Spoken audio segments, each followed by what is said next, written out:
Even weird 1960s Russian screw mounts, yeah. I was using one of those like literally a couple of days ago. In fact, I think I still have it sitting near me.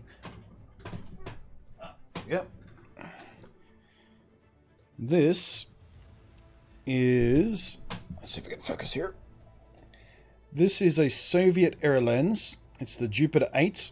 And that little red Cyrillic P there marks it out as one of the particularly good ones that has the really good lens coatings on it. And this is from 1958. So it's 60 years old. And it's really very nice. I've only put up one picture with it so far though. I'm going to do a video about it, I think. But there's a picture on Twitter I put up the other day that has a picture from that lens. It is a little bit edited. Like those aren't the natural colors. I made it a little bit greener. But you can see the sort of soapy quality of the bokeh. It's really pleasant. Very, very organic feeling. I like it. Lenses, yeah, that lens, this lens literally is a collector's item. Like, people chase this lens because of that red P I pointed out on it. There are many versions of this. They made it for like 15 years. Maybe more. And it's a Russian or Soviet copy of a German design lens. Like, it's a Leica, literally a Leica design with the image path-through lens design and everything. But this particular version of this particular lens is a chase item for enthusiasts. I have a couple of odd vintage film cameras. Yeah, I've got a little box of vintage cameras. I've got maybe half a dozen different ones. I was going to do videos on all those too, but still will. I've still got my notes and my sample photos and stuff. I've got shots that I developed myself, black and white film, and I developed myself in my kitchen. All that kind of stuff. I've got a really nice example of the Pentax K1000 too, which is just a classic camera. Classic SLR. And in fact, the camera that I learned photography on. My first love is the Pentax MX. Yeah. The MX is like a cut down version of the K1000 basically. I think it came out a little bit later, had a few more plastic parts, but very similar body. And I do have an MX. It doesn't work. I intended to turn it into a lamp. It's another project I never got around to finishing. But I do have an MX around here somewhere that I was going to turn into a cool lamp. I was going to replace the lens with a halogen globe. But yeah, those old Pentax SLRs were just about bulletproof. So nice to use as well.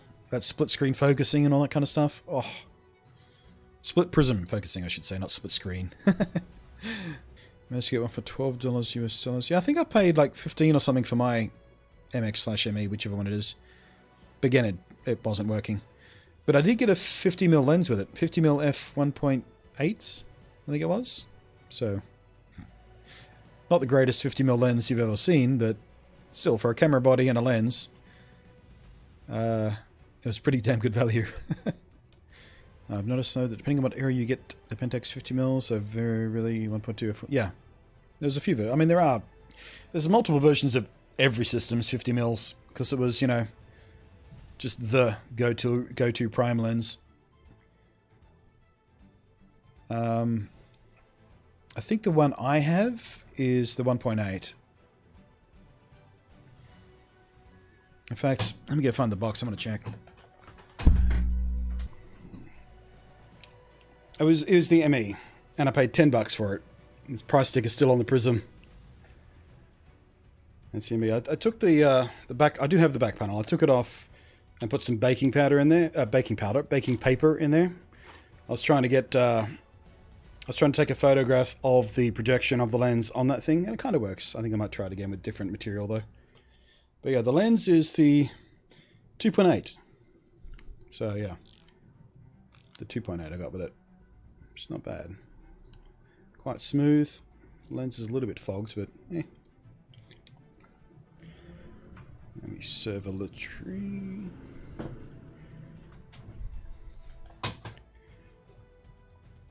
Alright, got some other classic cameras here as well. Who remembers these? The old 110 cameras.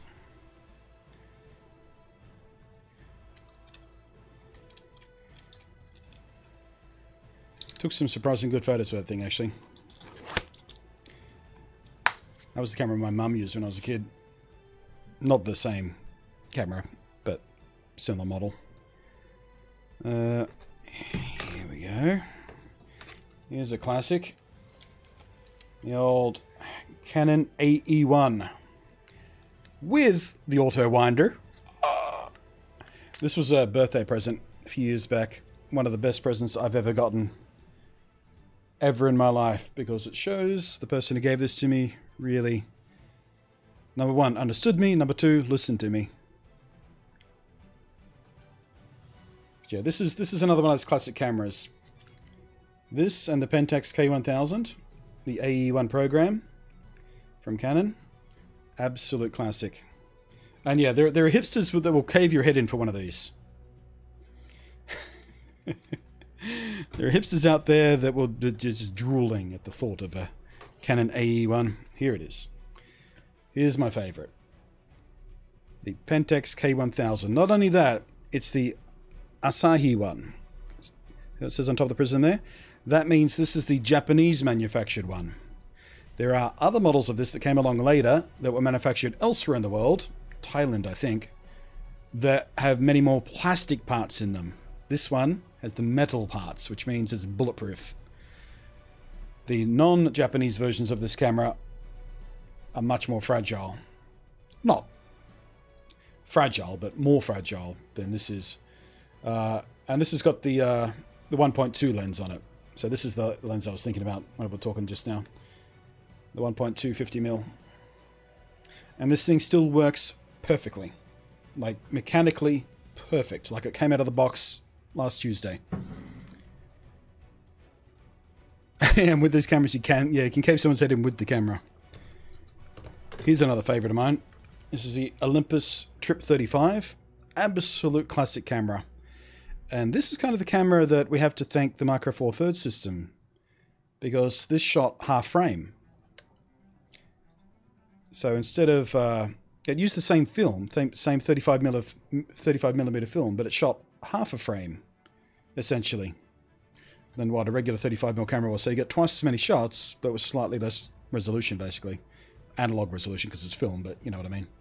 And that little light sensor around the lens there, that's fairly iconic of this as well for auto exposure. But yeah, again, another one of those cameras that there are some hipsters out there that would do very nasty things to their own lineage just to have one of those. Ah, there's the back door for the ME, and there's the lens cap for the Pentax. There we are. Give me a sec, refresh the servers again.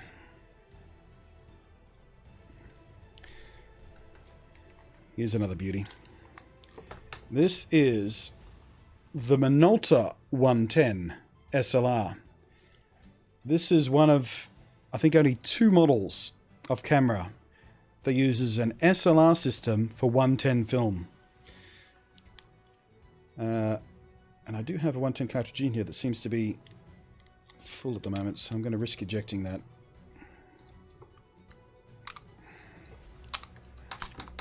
So when I say 110 film, for those who are too young to know about it, this is what I'm talking about. You know, 35mm canisters, the little round things, these are 110. So again, a bit more like a Micro Four Thirds system, even though the film is smaller. So smaller film area, but little cartridges like that. And this Minolta, like I said, is one of very few examples of an SLR format, because almost all other 110 film cameras were these little things, rangefinder style. So they had one lens for looking through, one lens for the film,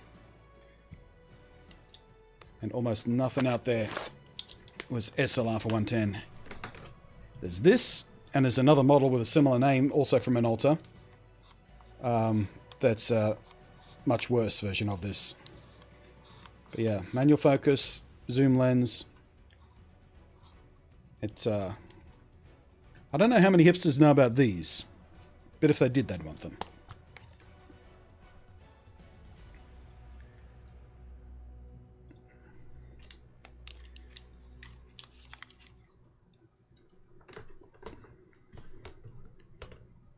Never met one of those in the flesh. Yeah, these are very hard to find, especially in working order, which this one is. Yeah, I spent at least half a year just trying to track one of these down that was working and was a price that wasn't offensive. But I absolutely wanted one. And here, this little leather half case. Just, I want you to look at that case. Actual leather, still smells like leather and everything. But this is a Yashica rangefinder. I don't know whether it has a specific model. Yashica made in Japan. Yeah, I don't know. I do have it written down somewhere, this specific model number of this particular camera. But this is another one of those hipster favorites that people... I should stop saying hipster. Classic photography enthusiasts also track down rangefinders like this. This thing, it feels like it's made out of just a slab of aluminium. And it pretty much is. It's just like a slab of metal with a camera carved out of the middle of it. Very, very manual. Very, very fun to shoot with. It just feels so good. Everything is metal on it. It feels really nice to use. And again, I really lucked out, and it's extraordinarily clean. I mean, look at that bottom plate. There's not even a scratch on it. It's like it's never been used on a tripod. And even the lens is basically perfect. Blew my mind when I found this thing. I mean, yeah, they're tough as tanks, but they're also like 50, 60 years old, something like that.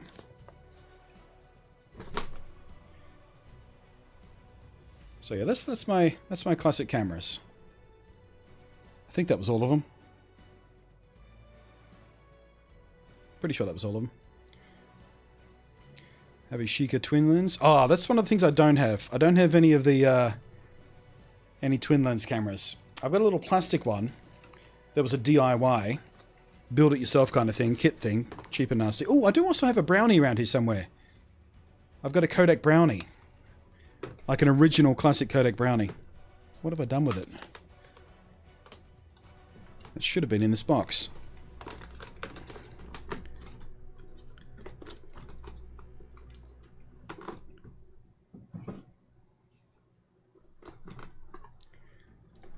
Pack everything away carefully now so we don't scratch up these precious classic cameras.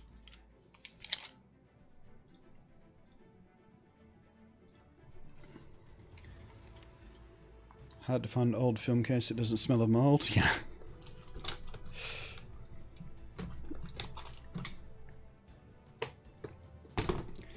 Alright, put the lid back on the box there. Lovely.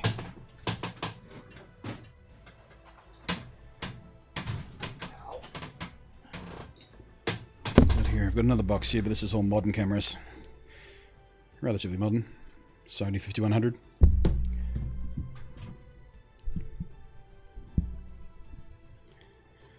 There's one Pentax Q. Here's another Pentax Q. Actually, that was the Q7. That's the original Q. This is a Q7, but in yellow.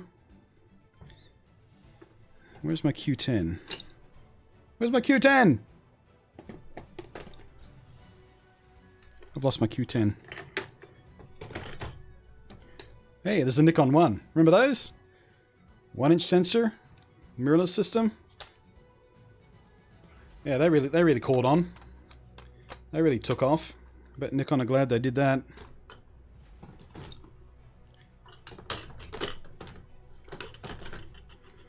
I love my Nikon, sorry, my Pentax Qs.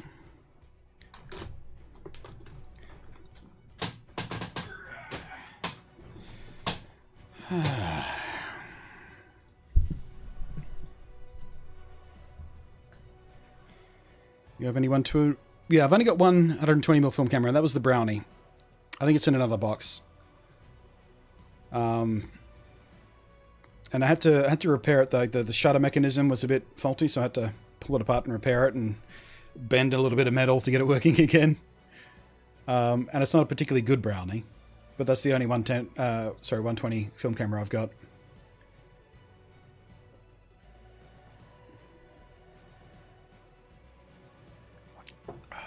Bye, Omicron. Some nice kit there. Yeah, I'm pretty happy with my little... It's only a very, very small collection of some classic cameras, but there's some good examples of photographic history there. And that's why I bought various models of those. I wanted to get the best or one of the best examples of certain generations of camera history, which is why I tracked down the SLR 110 camera, because it's such a rare little weird thing.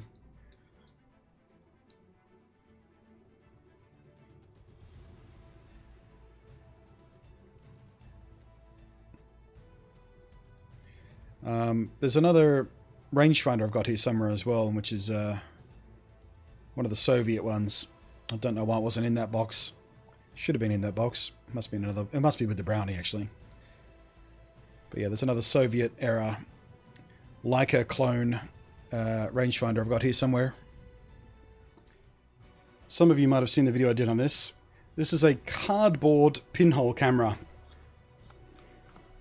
Almost entirely built out of cardboard. A few plastic parts, but you buy a little book that you can build this thing. I did a video on that. It's pretty fun. Not classic camera, but it's my pinhole example. Here is my twin lens reflex camera. This is the plastic kit you buy for about 20 bucks.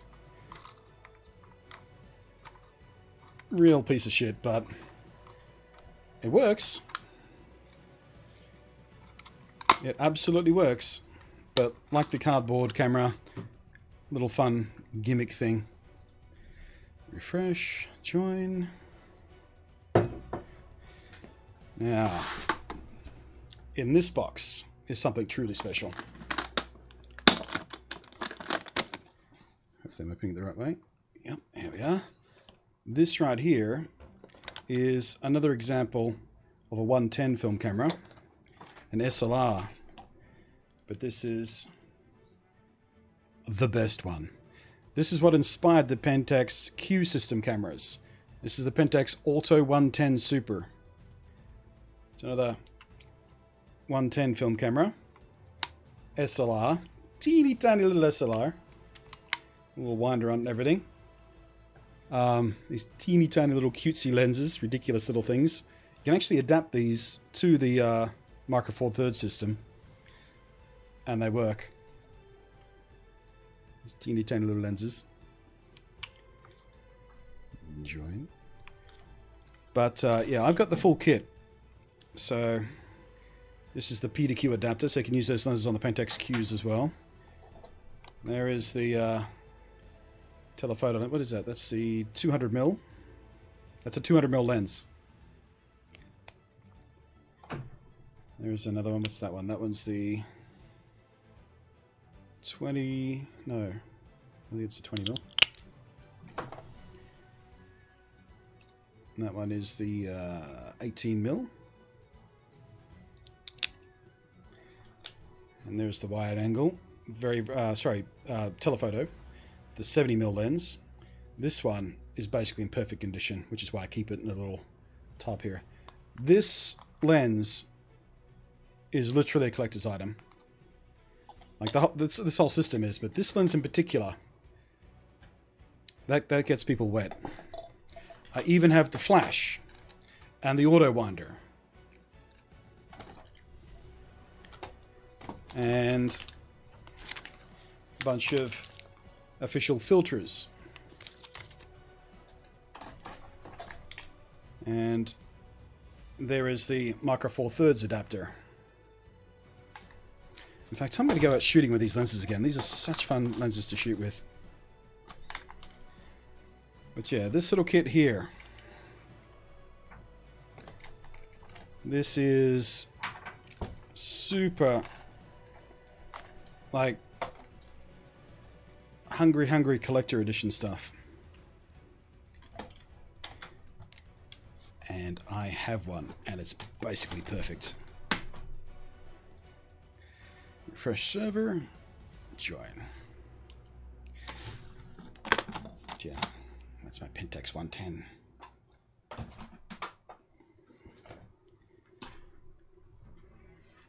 Hey there, Mr. Nate. Do you still do Minecraft streams? Yeah, I did one yesterday. We might do another one later today if we can't get it connected on the server here.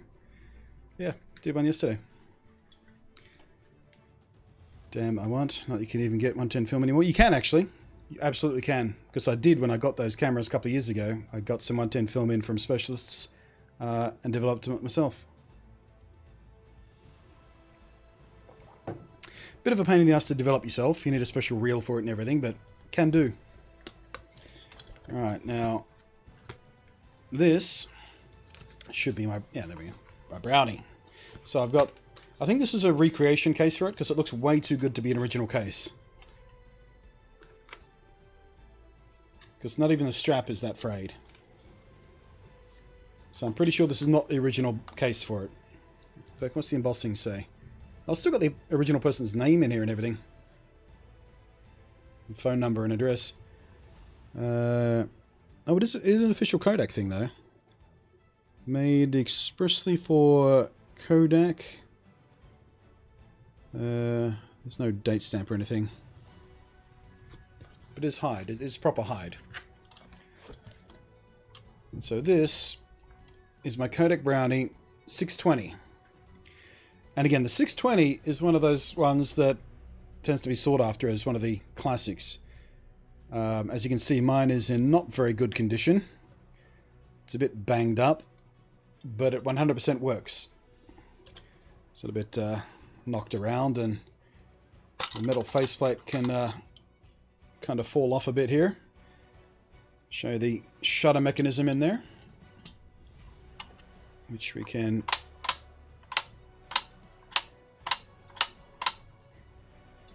beautifully simple bit of mechanical engineering here. And looks like I've got some dummy film in there right now. That's just paper. But yeah. That wasn't so hard to find. There are plenty of brownies out there. Most of them are banged up like this one is. Not all of them work. This one does. And I have shot with it. And again, developed the film myself. But yeah, classic bit of photography history. The reason the brownies were important is they made photography accessible. Before the brownie, photography was a specialist thing. When they brought the brownie out, with film you could load yourself from a roll, then you would send it in to get developed for you, and they would send you back photos. That never happened before. Before the brownie came along, you had to do it all yourself, or be in partnership with someone with a, you know, developing lab and all the chemicals and stuff. This, you could just send it into Kodak, they would develop it for you and send you back your prints. That was the first time that ever happened, and that was the brownie. And that's why that camera is so important. This, though, this took that concept of making photography easy to a whole nother level. Anyone know what's inside this box? Oh, a bit of cardboard, actually. It's starting to fall apart on you. This is another absolute classic. I forgot how to open the damn thing. How do you open this thing? I've forgotten.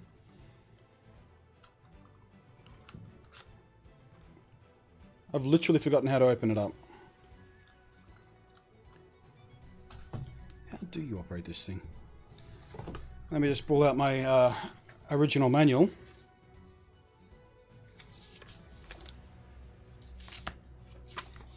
See if I can find out. Opening and closing.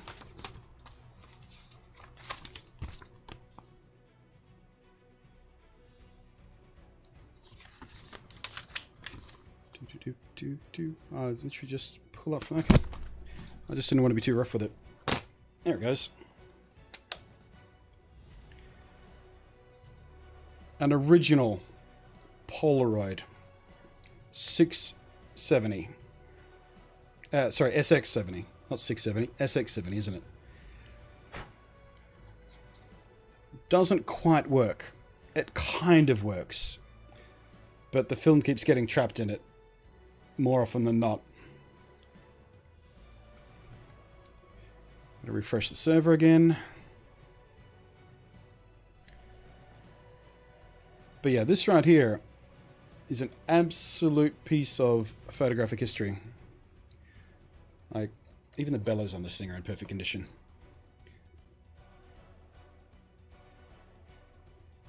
But these are quite hard to come by as well. Particularly the Sx-70. You can get the non-foldy ones pretty easily. In fact, they even make brand new versions of that now, I think. There's a company out there making reproduction ones. But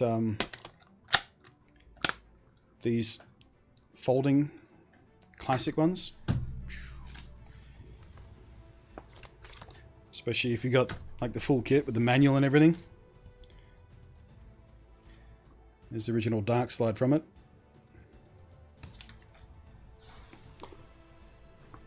And I actually have some black and white film from the Impossible Project, which unfortunately I never got to use because, again, the camera didn't work. And I even have this, which is the original Polaroid Sx-70. Oh, it's falling apart. Let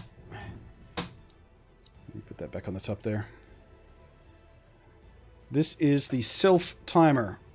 Literally, actually, let's just put the cap off there. I don't know if you can hear me winding this up. Literally a clockwork self-timer.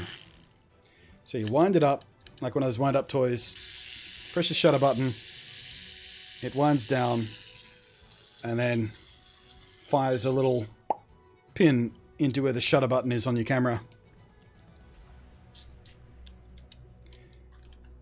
This is how people used to live, people. This is how people used to live. Mechanical timers on their folding Polaroid cameras.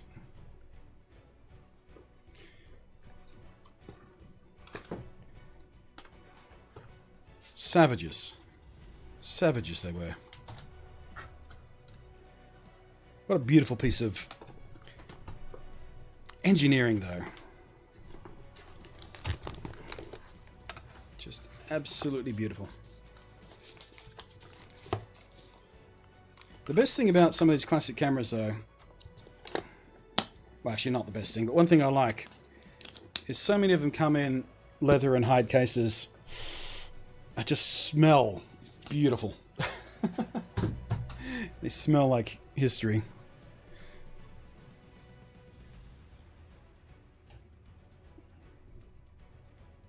Probably needs to be oiled. Oh, yeah, I think it does. I mean, but dismantling one of those things to DIY is not easy.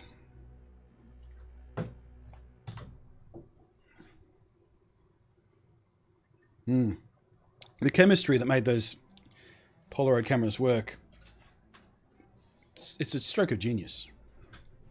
Absolute genius.